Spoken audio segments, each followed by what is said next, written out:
Hello students. सबसे पहले तो आप सभी को दिवाली की बहुत बहुत शुभकामनाएं। और आई विश कि ये दिवाली आप सभी के लिए बहुत सारी खुशियां लेके आए। आपकी लाइफ जो है वो कलरफुल हो, लाइटनिंग हो जाए। बहुत अच्छी आपकी मेरी शुभकामनाएं आप सभी को।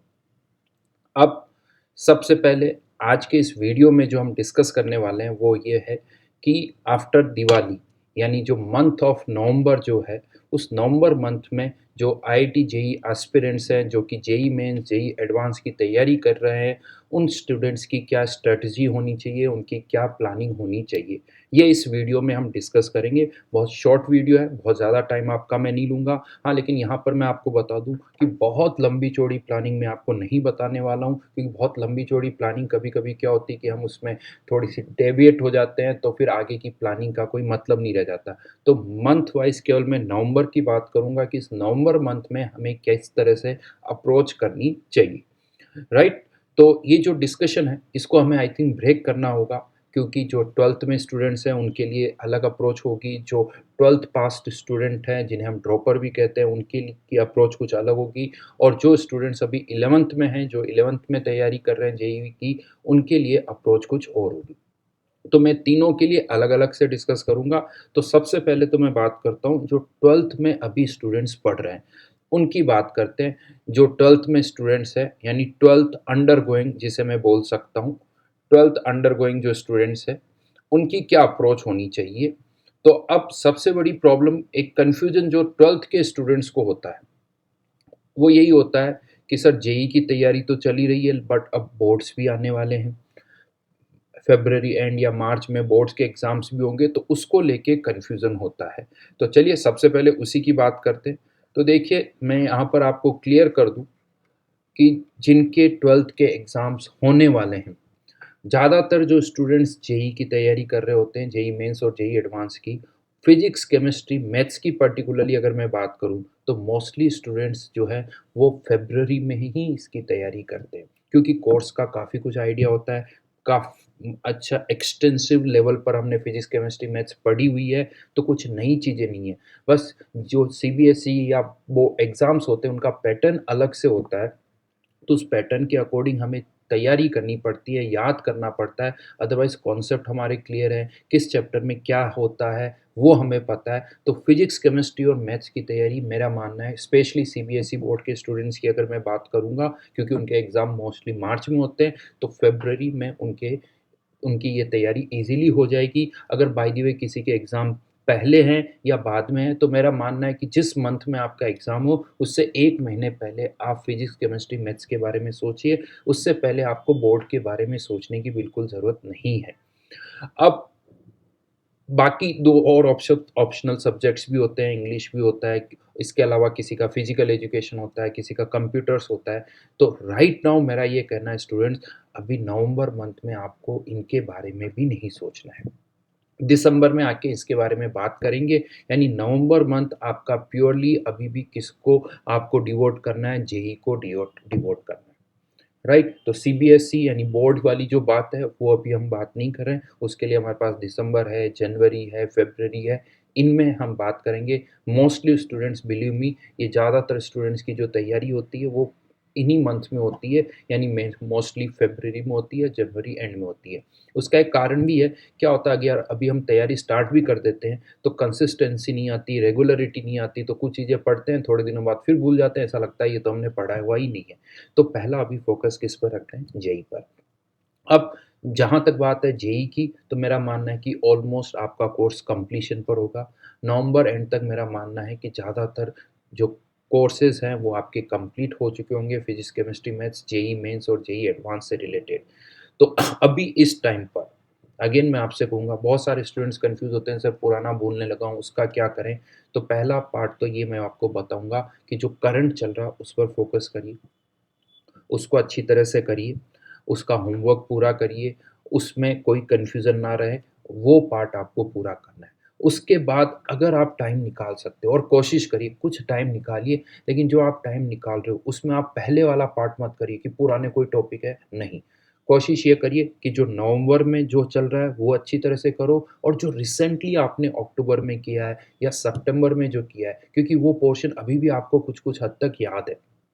तो उन्हीं को वापस से रिवाइज़ करिए, क्योंकि उसके रिवीजन में आपको कम टाइम लगेगा, आपको ज़्यादा याद नहीं करना पड़ेगा, नोट्स में बहुत ज़्यादा टाइम नहीं देना पड़ेगा, तो उन्हीं का ही वापस रिवीजन करिए।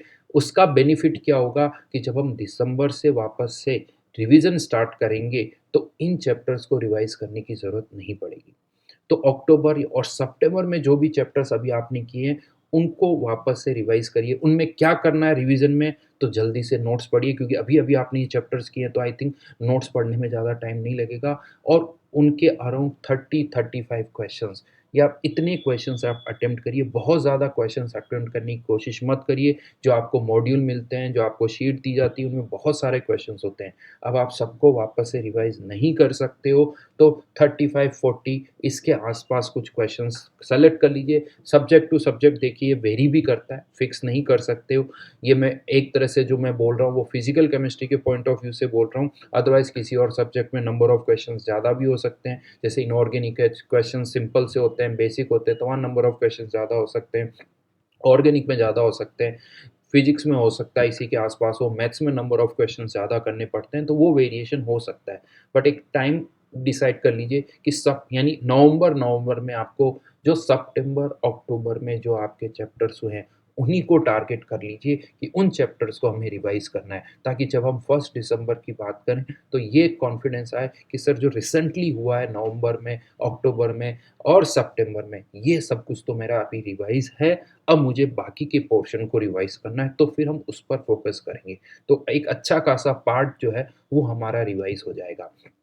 तो ये तो अभी मैं बता रहा था उन स्टूडेंट्स के लिए जो कि 12th अंडरगोइंग है, उनके लिए मैंने आपको बताया कि आपको क्या करना है रिवीजन में। जल्दी से नोट्स पढ़ें, और चैप हर जो भी नोट्स पढ़ रहे हो उस पर न्यूमेरिकल ज़रूर सॉल्व करें। देखिए फिजिकल केमिस्ट्री हो गया, फिजिक्स हो गया, मैथ्स हो गया, जितने क्वेश्चंस करोगे, जितने पेन चलाओगे, उतना ही आपके लिए बेनिफिशियल होगा। केवल नोट्स नहीं पढ़ना है, नोट्स पढ़ रहे हो तो साथ में क्वेश्चंस भी आपको करने हैं। जेईई की अगर मैं फिजिकल केमिस्ट्री की बात करूँ, तो आप S1 के क्वेश्चंस कर लीजिए, O1 के क्वेश्चंस कर लीजिए, इतना सा अभी आपको करना है, राइट? बाकी टाइम खराब नहीं होना चाहिए, जो चैप्टर्स चल रहे हैं उनको अच्छी तरह से आप देखते रहो। बोर्ड के बारे में टेंशन अभी मत लो, दिसंबर से भी हम सोच सकते हैं, हमारे पास जनवरी फरवरी का भी टाइम होता है, तो दिसंबर में अंत में क्या करना है वो मैं आपको अलग से एक वीडियो में बताऊंगा कि हमें किस तरह से करना है, राइट? इसके साथ में कुछ स्टूडेंट्स को ऐसा भी लग रहा है कि एनएसईसी या एनएसईपी इनके भी एग्ज़ाम्स आ रहे हैं, तो उनके लिए भी आप बहुत ज़्यादा कुछ अलग से तैयारी नहीं करनी है। पिछले 5-7 ईयर्स के कुछ पेपर्स दीजिए। अभी जो रिसेंटली 1-2 साल के पेपर्स हुए थे बिकॉज़ ऑफ कोविड, उनका पैटर्न अलग था, तो 2019 या उससे पहले वाले पेपर्स आप केवल दीजिए। अराउंड 5-7 पेपर्स आप दे दीजिए, सिलेबस वही होता है, कुछ नया नहीं होता। जो जेईई एडवांस मेंस का सिलेबस है, वही एनएससीसी यानी ओलंपियाड का सिलेबस होता है। तो प्रैक्टिस करिए, कुछ पेपर्स दीजिए, और आप एनएससीसी का एग्ज़ाम दे सकते हो। उसके लिए आपको अलग से कुछ भी करने की ज़रूरत नहीं है। तो ये तो बात हुई 12th अंडरगोइंग स्टूडेंट की, क्लियर? तो अभी बोर्ड की टेंशन नहीं लेनी है, अभी आपको केवल जेईई के बारे में ही सोचना है, और सितंबर, अक्टूबर, नवंबर की में जो भी चैप्टर्स हुए हैं उन पर फोकस करिए, उनको अच्छी तरह से करने की कोशिश आपको करनी है, राइट? टाइम निकालिए, कोशिश करिए जो चल रहा है उसके अलावा दिन भर में 2-2.5 घंटे कुछ थोड़ा-सा भी एक्स्ट्रा निकालने की कोशिश करोगे, तो वो काफ़ी आपके लिए हेल्पफुल रहेगा। दिसंबर में आपका लोड जो है वो फैक्टर जो है वो कम हो जाएगा। वैसे अभी जेईई मेंस ने अपनी डेट्स डिक्लेयर नहीं की है, तो ये अनसर्टेनिटी अभी तक बनी हुई है। ख़ैर कुछ भी हो, हमारी प्लानिंग यही रहेगी, अगर जेईई मेंस डेट डिक्लेयर भी करता है तब भी हम इसमें यही टारगेट करेंगे कि हाँ, सितंबर, अक्टूबर में जो भी हमारा हो चुका है उसको हम करने की कोशिश करें। राइट? अब बात आती है जो स्टूडेंट्स 12th पास्ड है, जिन्हें हम ड्रॉपर बोलते हैं, 12th पास्ड स्टूडेंट्स की बात करते हैं, उनका क्या टारगेट होना चाहिए? तो देखिए अभी उनका कोर्स मुझे लगता है, क्योंकि उनके बैचेस बाद में स्टार्ट हुए हैं आपके बैचेस, तो अभी आपको तो जो कोर्स चल रहा है उसी पर फोकस करें आप। जो चैप्टर्स चल रहे हैं, क्योंकि ऑलरेडी मुझे लगता है आपकी 4 क्लासेस हैं, मोस्टली 4 तो है ही है, कहीं 5 भी हो सकती है, तो अच्छा खासा लोड है। तो अभी आपको केवल जो कोर्स चल रहा है उसी पर फोकस करना है। जितना ज़्यादा आप होमवर्क करोगे उतना अच्छा है। बहुत ज़्यादा इधर-उधर नहीं सोचें, जो करंट चल रहा है और जो हो चुका है उसका थोड़ा बहुत कहीं-कहीं से रिवीजन का टाइम निकालते जाइए आप। ज़्यादा क्वेश्चन नहीं कर सकते रिवीजन में। टेस्ट जब आने वाला हो तो कहीं से 15-20 क्वेश्चंस कर लिए, जो क्वेश्चन आपको पहले अच्छे लगे थे या आपसे नहीं हुए थे, उन्हीं को वापस से आप देख लीजिए, ताकि थोड़ा बहुत आप टच में रहो। और अदरवाइज़ जो मेजर टाइम है वो तो आपका बेसिक ऑलरेडी क्लासेस में जा रहा होगा, उन क्लासेस के होमवर्क में जा रहा होगा। तो अभी हमारे लिए कुछ नया नहीं है, नवंबर मंथ वैसे ही आपको अप्रोच करना है जैसा अक्टूबर में था। अभी प्लानिंग में कहीं कोई चेंज नहीं करना है। बात आती है जो स्टूडेंट्स अभी 11th क्लास में 11th क्लास में हैं, उनकी क्या प्लानिंग होनी चाहिए? तो 11th क्लास के स्टूडेंट्स के लिए मैं कहूँगा कि आप में से बहुतों का कोर्स अप्रैल में स्टार्ट हुआ होगा या मई में स्टार्ट हुआ होगा। तो यहाँ पर मैं ये कहूँगा कि अब जो चैप्टर्स आपके अप्रैल मई में हो चुके हैं, होता क्या 5-6 महीने हो गए तो चीज़ें भूलने लगते हैं, याद कम रहती है। तो उन स्टूडेंट्स से ये कहूँगा कि जो अभी नवंबर में आप कोशिश ये करिए कि हर एक सब्जेक्ट में जो स्टार्टिंग के 2 मंथ में जो आपके चैप्टर्स हुए हैं, जैसे फिजिकल केमिस्ट्री की मैं बात करूँ तो मोल कॉन्सेप्ट और कंसंट्रेशन टर्म, ये 2 चैप्टर्स आपके हुए हैं। इन चैप्टर्स को वापस से पढ़िए, इनके नोट्स पढ़िए सबसे पहले।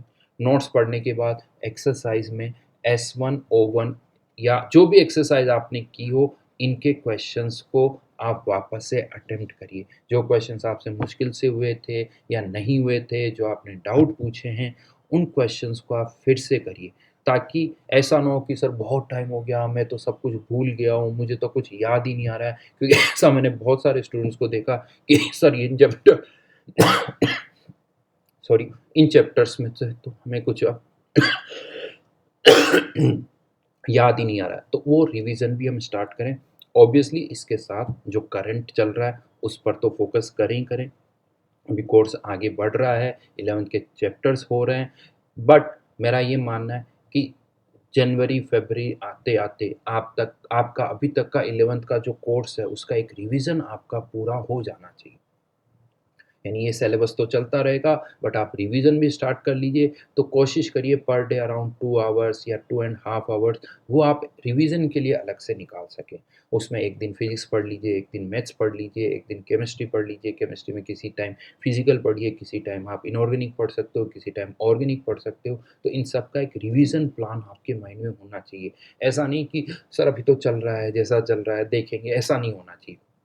हमारे माइंड में होना चाहिए कि सर ये चैप्टर मैंने रिवाइज कर लिया, ये चैप्टर मैंने रिवाइज कर लिया। बहुत ज़्यादा प्लान ना करें, लेकिन केमिस्ट्री में फिजिकल में जैसे मैं आपसे बात करूँगा तो मोल कॉन्सेप्ट और कंसंट्रेशन टर्म, अगर ये 2 चैप्टर भी हम रिवाइज कर लेते हैं तो काफ़ी ज़्यादा हेल्प मिलेगी। इस तरह से दिसंबर में 2 चैप्टर और हम रिवाइज कर पाएंगे, जनवरी में हम 2 चैप्टर्स और रिवाइज कर पाएंगे। तो इस तरह से क्या होगा कि हमारा कोर्स भी कंप्लीट हो जाएगा और उसके साथ में एक रिवीजन भी हमारा हो जाता है। जितने भी 11th में स्टूडेंट्स हैं उन सबको मैं बताऊंगा कि 12th आने के बाद 11th के चैप्टर्स को रिवीजन का ज़्यादा टाइम नहीं मिलता है। तो इसलिए बहुत ज़रूरी है कि जब तक हमारा 11th कंप्लीट हो, साथ में 11th का एक अच्छा सा रिवीजन भी हमारा हो जाना चाहिए उसी के साथ। तो ये माइंड में हमेशा रखिए।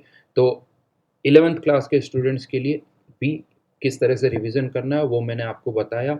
और 12th अंडरगोइंग स्टूडेंट्स, क्योंकि सबसे क्रूशियल जो मोमेंट है वो अभी 12th अंडरगोइंग स्टूडेंट्स के लिए, क्योंकि उन पे बहुत बर्डन भी है, कन्फ्यूज़न भी है। तो वो मैंने अभी क्लियर करने की कोशिश की है कि आप बोर्ड के बारे में अभी ना सोचें। बोर्ड के बारे में मेजर आपको बर्डन जो लेनी है वो फरवरी में लेनी है।